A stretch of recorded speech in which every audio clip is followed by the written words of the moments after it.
जय गुरु जी महाराज, जय गुरु जी। मैं अपना आज सत्संग करूंगा। कई बार गुरु जी की कृपा से सत्संग किया है, गुरु जी करवाते हैं, तो आज भी बड़ा अच्छा मौका है कि हम सब गुरु जी की बातें शेयर कर सकते हैं।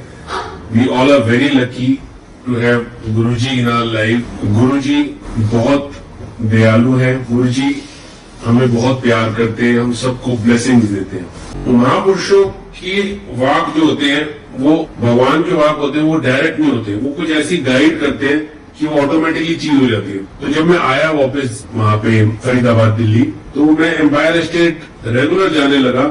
मुझे वहां पे जाके ऐसा लगता था कि मतलब यहाँ ऐसी जैसी जगह कोई भी नहीं है, क्योंकि वहाँ ऐसा ध्यान लगता था गुरु जी के साथ। वो गुरु जी को देखने में इतना मजा आता था।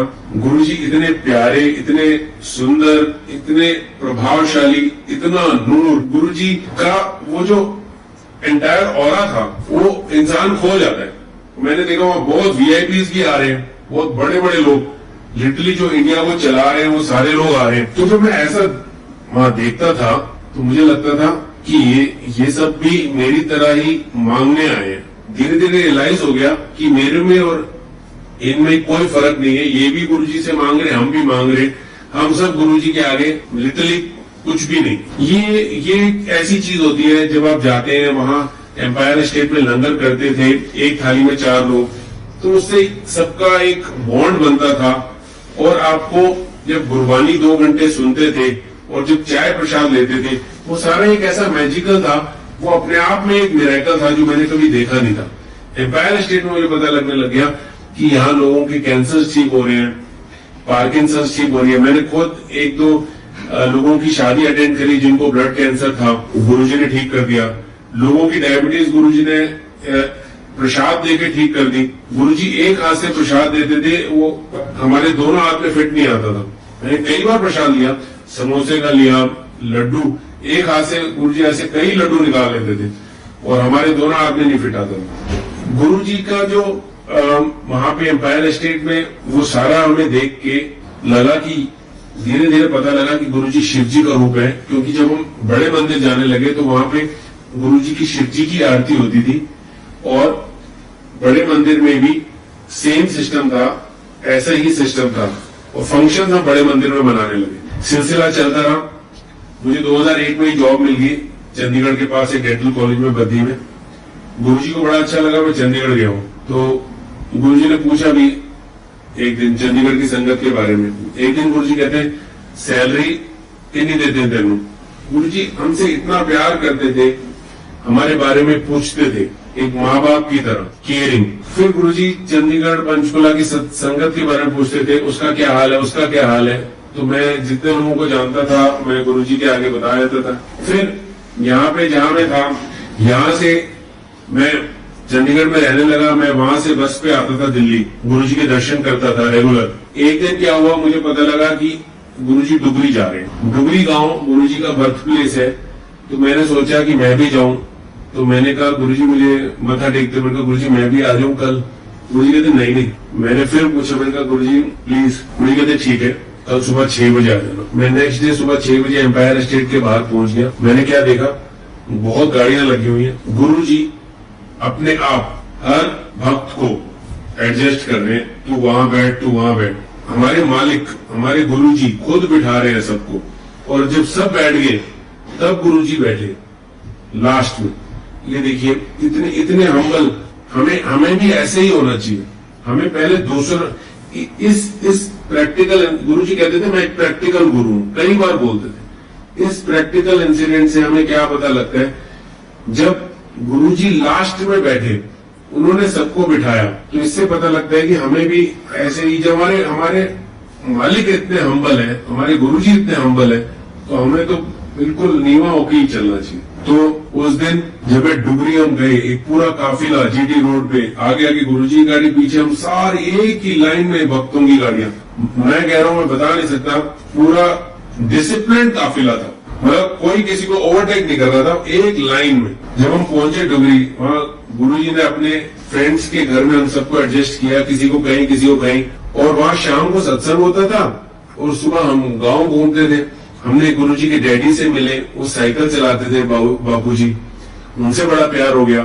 3 दिन रुके हम डुगरी गांव। वहां पे हमें गुरुजी की कृपा से गांव का खाना, शुद्ध खाना, लस्सी, साग, इतनी सेवा। हमें भी नहीं पता कि हम गुरुजी ने हमें इस लायक समझा कि इतनी उनके जो वहां पे फ्रेंड्स वगैरह ने इतनी सब संगत की सेवा की गुरुजी की कृपा से, मैं बता नहीं सकता। 3 दिन डुगरी में रह के मुझे वहां गुरुजी के बचपन के बारे में भी उन्होंने बताया। कुछ लोगों ने बताया कि हमें थोड़ा सा पता था बचपन से ही गुरुजी में पावर है। मेरे को बड़ी क्यूरियोसिटी होती थी जानने की, आज भी है। मैं जो मिलता था बस मैं पूछ लेता था गुरुजी के बारे में, बताओ।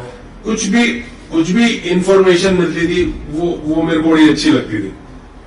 जैसे कहते हैं ना, एक भूख होती है।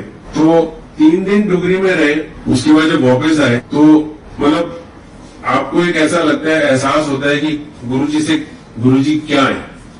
क्योंकि गांव में हमें दिखा कि सब गांव के विलेजर्स जो वहां आ रहे हैं, गुरुजी उनसे इनफॉर्मल बातें कर रहे हैं, और हमें लगा कि गुरुजी बिल्कुल एक डिफरेंट रूप दिल्ली से नजर आया। उसके बाद एक दिन मुझे पता लगा कि गुरुजी जलंधर चले गए हैं मंदिर में 6-7 महीने के लिए। ये नहीं पता था कब तक रहेंगे, लेकिन दिल्ली की संगत को इजाजत नहीं थी। तो जो जलंधर का मंदिर था डिफेंस कॉलोनी में, मैंने सोचा कि मैं तो चंडीगढ़ में हूँ, मैं दिल्ली नहीं जाऊंगा, इस बार जलंधर चले जाऊंगा। तो मैं जलंधर चला गया। जब मैं पहली बार जलंधर गया, मंदिर के आगे गया, तो वहां पे देखा एक दोपहर को चला गया 3-3:30, मंदिर बंद था। मैंने लोहे का दरवाजा लगा, तो मैंने क्या करें, बेल भी नहीं है वहां पे, कोई बेल नहीं है। तो मैंने अपना हाथ डाला दरवाजे के अंदर, और मैं ये सत्संग इतनी बार रिपीट कर चुका हूँ कि लिटरली मुझे मतलब एकदम बताते हुए आज भी रोंगटे खड़े होते हैं। जैसे ही मैंने हाथ डाला, वो जो दरवाजे का लैच होता है वो खुल गया मशीन की तरह। जब मैं दरवाजा खोला, पीछे कोई नहीं था। वो इतना बड़ा मिरेकल हुआ कि अगर कोई पीछे से खोलता तो ऐसे ऐसे खोलता। जब मैंने ऐसे टच किया, वो मशीन की तरह खुल गया। मैंने कोई प्रेशर एक्सर्ट नहीं किया। I just put my hand and the door open like this. मैं डर गया, मैं बाहर ही बैठ गया 2 घंटे। 5-5:30 दरवाजा खुला। गुरुजी अपनी गति में विराजमान रहे। 5-6 संगत थी। गुरुजी ने स्माइल किया, मुझे बुलाया, तेन बुला लेता अंदर डॉक्टर। फिर मैं जलंधर जाने लगा। एक दिन जलंधर के मंदिर में गुरुजी मेरे से कहते हैं अपना मोबाइल ला। मैंने कहा गुरुजी मोबाइल, उन दिनों मोबाइल होते नहीं थे, 2003 की बात होगी, 2-3। मैंने कहा गुरुजी मोबाइल नहीं खरीदा मैंने। गुरुजी ने मोबाइल लो। तो मेरा पहला मोबाइल में गुरुजी की कृपा से ही मैंने मोबाइल लिया। तो जब मैं जलंधर जाता रहा, मैं शाम को वापस आ जाता था। एक दिन मेरा मन किया मैं रुक जाता हूँ किसी होटल में, अगले दिन फिर दर्शन कर लूं। तो गुरुजी की कृपा से इनडायरेक्टली गुरुजी ने मुझे होटल में नहीं रुकने दिया। किसी संगत की ड्यूटी लग गई। जॉन्टी और बॉबी एक फैमिली है वहां, गुरुजी की बहुत सेवा करते हैं। वो यूएसए में सेटल्ड है। वो मुझे अपने घर ले गए। जॉन्टी, बॉबी, उनकी सिस्टर जेनी, उनके मम्मी पापा, उन्होंने रात को मुझे इतना बताया गुरुजी के बारे में। उन्होंने गुरुजी के दिए हुए जोड़े दिखाए, गुरुजी के दिए हुए चोले दिखाए। उनमें से फ्रेग्रेंस आ रही थी, और गुरुजी की टिपिकल फ्रेग्रेंस थी रोज की। उन्होंने बोला काफी साल से हमारे पास है, फ्रेग्रेंस वैसी की वैसी है। और उन्होंने जब सत्संग की, ऐसी फ्रेग्रेंस हमें चाय पीते हुए भी उनके घर आए। हम 3-4 बजे तक रात को संगत करते रहे। मुझे फ्रेग्रेंस का पता जलंधर में चला कि गुरुजी ट्रेवल्स बाय फ्रेग्रेंस। गुरुजी फ्रेग्रेंस से आ जाते हैं।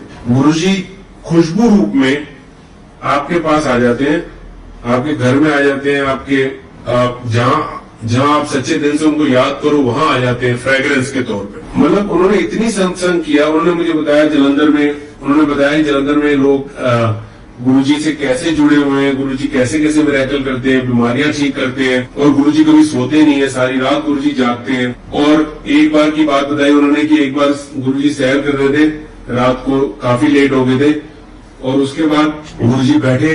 गुरुजी ने बोला जॉन्टी और उनके ब्रदर को कि चरण सेवा करने को। वो चरण दबा रहे थे गुरुजी के। रात को काफी लेट रात हो गई थी, तो बॉबी को नींद आ गई। तो लिटरली बॉबी ने बताया कि उन्होंने चरण दबाते उनको सो गए दोनों। थोड़ी देर गुरुजी ने उनको उठाया, कंजरों आपस में एक दूसरे के पांव दबा रहे हो, गुरुजी तो वॉक कर रहे हैं, मैं तो वॉक कर रहा हूं। तो वो गुरुजी कभी सोते नहीं थे। सबको भक्तों को नींद आ जाती थी, गुरुजी कभी नहीं सोते थे। ये मुझे जलंधर में पता लगा। मुझे ये भी पता लगा कि गुरुजी वहां गढ़ भी ब्लेस करते थे। ये बात जलंधर में कैसे पता लगी कि जिस कॉलेज में मैं जॉब करता था, उस कॉलेज के जो ओनर थे लेट राजकुमार बोजिया जी गुप्ता जी, उनकी अभी हाल ही में वो उनकी डेथ हुई है लास्ट ईयर। वो बहुत ही नेक, उनको मैंने एक दिन गुरुजी का जिक्र किया, उन्होंने कहा हम गुरुजी के पास चलते हैं जलंधर। वो मेरे साथ गए। उन्होंने, उनकी मिसेस की बड़ी आंटी की तबीयत खराब थी, तो हमने गुरुजी से बताया ऐसे ऐसे आंटी की तबीयत खराब है। तो गुरुजी ने ब्लेस किया वहीं से अपनी गद्दी पे बैठे बैठे। फिर गुरुजी ने एक गड़बी बोला कि इस गड़बी में से पानी पीना है, आज रात को भर के रख लो, आधी सुबह उठ के पी लो, आधी नहाने में डालो। आंटी आज भी ठीक है, हालांकि छोटी मोटी प्रॉब्लम्स तो होती है। उन दिनों उनका ब्लड प्रेशर भी काफी फ्लक्चुएंट था। तो गुरुजी ने कृपा करी और मुझे पता लगा कि गुरुजी की हीलिंग पावर्स कैसे हैं।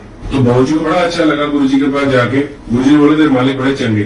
तो ऐसे ही मैं वहां थोड़ा बहुत सत्संग करने लगा। अपने दोस्तों को तो मैंने शायद एक दो को ही बताया, doctor Baljeet sir, doctor Shalini को पता था, बट मेरे पेशेंट्स जो थे, शाम को मैं क्लिनिक जाता था, वहां मैं कई लोगों को, क्योंकि वहां गुरुजी की तस्वीर लगाई थी मैंने, तो उनको पता लगने लग गया। तो लोग मेरे से पूछते थे कि गुरुजी कहाँ पे हैं, तो मैं थोड़ा बहुत बताता था। लेकिन मैं जिस कॉलेज में नौकरी में था वहां नहीं बताया मैंने, बद्दी में, वहां 2-3 लोगों को पता था। तो डॉक्टर बलजीत सर को अच्छा लगा, वो मेरे साथ दिल्ली भी गए, उन्होंने गुरुजी के दर्शन भी किए 2-3 बार। तो ऐसे ही सिलसिला चलता रहा। 2005 में हमारे कॉलेज के ओनर ने मेरे से बोला कि क्यों ना हम दिल्ली जाके गुरुजी से रिक्वेस्ट करें कि प्लीज आप कॉलेज में आइए, एक हॉस्पिटल ब्लॉक का इनॉग्रेशन करना था, नया बिल्डिंग बनी थी। मैंने कहा ठीक है। तो जब हम गए एम्पायर स्टेट, गुरुजी ने बिठा लिया हमें, मैंने बता देखा, मैंने गुरुजी से बोला गुरुजी हमारे बाबूजी चाहते हैं कि आप आओ कॉलेज। गुरुजी ने कहा हाँ मैं आऊंगा। 11 अप्रैल 2005 सोमवार का दिन, गुरुजी कहते मैं आऊंगा। गुरुजी कहते हैं बहुता लंगर नहीं बनाना, सिंपल रखना, चपाती, एक दाल थे, एक सब्जी, बस, बहुता नहीं। एक बड़े लड्डू रखो, मैं सबको बड़े लड्डू दूंगा। तो गुरुजी ने कहा कार्ड बनवा लो और सबको, सारी संगत को चंडीगढ़ में कार्ड दो। तो मैं बड़े हम खुश हुए कि गुरुजी ने हमारी रिक्वेस्ट स्वीकार की। और मतलब पहली बार हमने बोला ऐसे तो गुरुजी मान गए, क्योंकि मुझे डर लग रहा था पूछते पूछते, क्योंकि गुरुजी से बात करना भी मुश्किल होता है।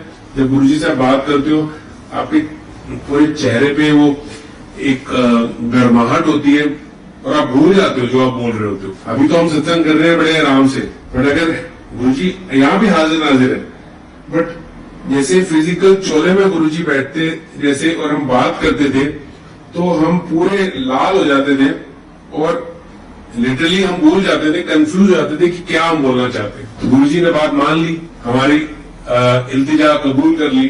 गुरुजी ने कहा मैं आऊंगा 11 अप्रैल। तो गुरुजी का मैंने कार्ड बनवाया और मैंने सोचा गुरुजी को दिखाता हूँ। तो मैं कार्ड लेकर गया। जब मैंने कार्ड दिखाया, गुरुजी ने कहा इस पे जय गुरुजी की जगह जय गुरुजी महाराज लिख दो। तो हमने ऐसे ही किया, सबको कार्ड बांटा। तो जब मैं सबको बांट रहा था, चंडीगढ़ में गुरुजी ने बोला सारी संगत को बुला लो। वो गुरुजी, मुझे समझ आया गुरुजी क्यों कर रहे हैं, कार्ड क्यों बंटवा रहे हैं। क्योंकि जब मैं जिसको भी कार्ड बांटने जाता था, वो मुझे गुरुजी के बारे में जरूर कोई ना कोई सत्संग सुनाता।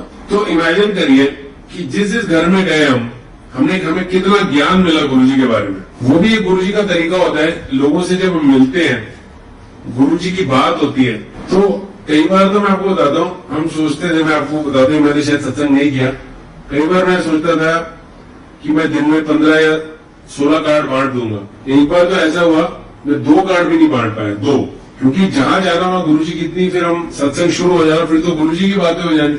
बट इससे आई गॉट वेरी एनरिच। एक आंटी ने उस दिन ऐसी बात की जो मेरे दिल को छू गई। वो IAS ऑफिसर थे, उनके घर गए हम। उन्होंने कहा अच्छा आप गुरुजी को बुला रहे हो, बड़ी अच्छी बात है, बट आपने गुरुजी धारण किए हैं, आपको कितने साल हो गए? उन्होंने पूछा। मैंने बताया मैं 99 से जुड़ा हूं। ये तो बहुत अच्छी बात है, लेकिन डॉक्टर पुनीत कभी भी जिंदगी में कोई तकलीफ या दुख आ गया ना, आप गुरुजी को छोड़ दोगे? मैंने कहा नहीं आंटी ऐसे। कह रहे नहीं ऐसे ही होता है। कह रहे कुछ भी प्रॉब्लम आ गई, आपने गुरुजी को ब्लेम करना है कि आप गुरुजी ऐसा क्यों हो गया, और आपने गुरुजी को छोड़ देना है। इसीलिए आंटी ने बोला अगर गुरुजी को धारण किया है तो ये रिक्वेस्ट करो गुरुजी से कि गुरुजी आप हमारा हाथ पकड़ो। अगर हम आपका हाथ पकड़ेंगे तो हमसे छूट जाएगा, लेकिन अगर आप गुरुजी से प्रे करोगे कि गुरुजी आप हमारा हाथ पकड़ोगे, तो वो नहीं छोड़ेंगे। और अगर कोई दुख तकलीफ आएगी भी, तो आंटी ने बोला अगर कोई दुख तकलीफ आएगी भी तो गुरुजी आपको सहने के लिए शक्ति देंगे। आप बार बार यही प्रे किया करो कि गुरुजी आप पकड़ो, आप पकड़ो। क्योंकि उन्होंने बोला ऐसा नहीं है कि भाई आपको गुरुजी मिल गया आपको कभी टेंशन नहीं होगी, आपके घर में कोई ट्रेजेडी नहीं होगी। This is not possible. लेकिन इसीलिए उन्होंने मुझे बोला कि अगर गुरुजी को धारण कर रहे हो तो पूरी तरह करो, नहीं तो मत करो। मैंने कहा थैंक यू आंटी। तो गुरुजी की कृपा है, गुरुजी ने जोड़े रखे हैं और आगे भी हम यही मांगते हैं कि गुरुजी आप अब इस जन्म का तो मांगते हैं कि भाई प्लीज जोड़े रखना और अगले जन्म में भी जोड़े रखना। बहुत बड़ी कृपा है गुरुजी की कि हम गुरुजी के साथ हैं। तो गुरुजी आए 11 अप्रैल 2005 को कॉलेज, सारे कॉलेज में घूमे, एक एक जगह गए। गुरुजी ने अपनी गद्दी पे विराजमान होकर सबको लड्डू का प्रसाद दिया, बड़े लड्डू। और आप वीडियो में देख सकते हैं जो कॉलेज का वीडियो गुरुजी के दर्शन किए। और वो लड्डू प्रसाद की महिमा थी कि वो लड्डू 6-6 महीने तक नहीं खराब हुआ। बहुत मेरे नॉन है, उन्होंने वो लड्डू संभाल के, मैंने बोला था कि लड्डू में से गुरुजी की कृपा है, ये अमृत है। और वो उसमें से फ्रेग्रेंस आई कुछ लोगों को और वो लड्डू नहीं खराब हुआ 6-6 महीने। तो एक मैं आपको बताता हूँ, जब गुरुजी आने वाले थे कॉलेज तो मैंने बताया आपको सिर्फ डॉक्टर बलजीत सर और एक डॉक्टर शालिनी उनको पता था, ज्यादा लोगों को गुरुजी का नहीं पता था। तो और हमारे कॉलेज में मेरे बड़े अच्छे फ्रेंड हैं गौतम जी, सिविल इंजीनियर, उन्होंने कॉलेज का निर्माण किया। उन्होंने मेरे से पूछा डॉक्टर साहब, उन्होंने मेरे से पहले कॉलेज के ओनर से पूछा कि कौन से गुरुजी हैं। तो उन्होंने बोला कि पुनीत के गुरुजी हैं। मुझे नहीं पता, पुनीत से पूछो। तो गौतम जी ने बोला पुनीत ने तो बताया नहीं। तो मेरे पास आए गौतम जी, उन्होंने बोला गुरुजी क्या प्रवचन करते हैं। मैंने कहा गौतम जी गुरुजी प्रवचन नहीं करते, गुरुजी साक्षात भगवान है, गुरुजी के अंदर से रेस निकलती है, आप गुरुजी के साथ साथ रहना। उन्होंने कहा ठीक है।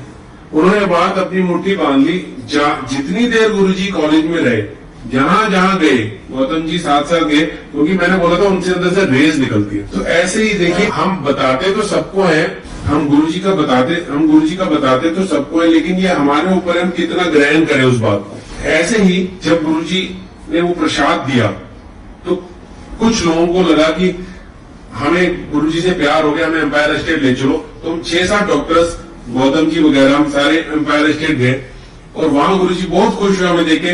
गुरुजी सबको बोला बत्ती दे रोकना है। मैं उतने गया था इनॉग्रेशन करने and Guruji was very happy. और हमें इतना लगा, हमें इतना मान सम्मान मिला कि गुरुजी ने हमें प्यार किया। तो शुक्राना गुरुजी का हमेशा। इसके साथ ही मैं सबको जय गुरुजी करता हूँ। आपने संगत करने का मौका दिया। गुरुजी कहते थे जो सत्संग सुनता है उसका भी कल्याण है, जो सुनाता है उसका भी कल्याण है। बस गुरुजी यही अल्तिजा कृपा आप अपनी बनाए रखना हमारे परिवार पर, सारी संगत पर। हम अच्छे काम करें आपकी कृपा से। जय गुरुजी, जय गुरुजी, जय गुरुजी महाराज।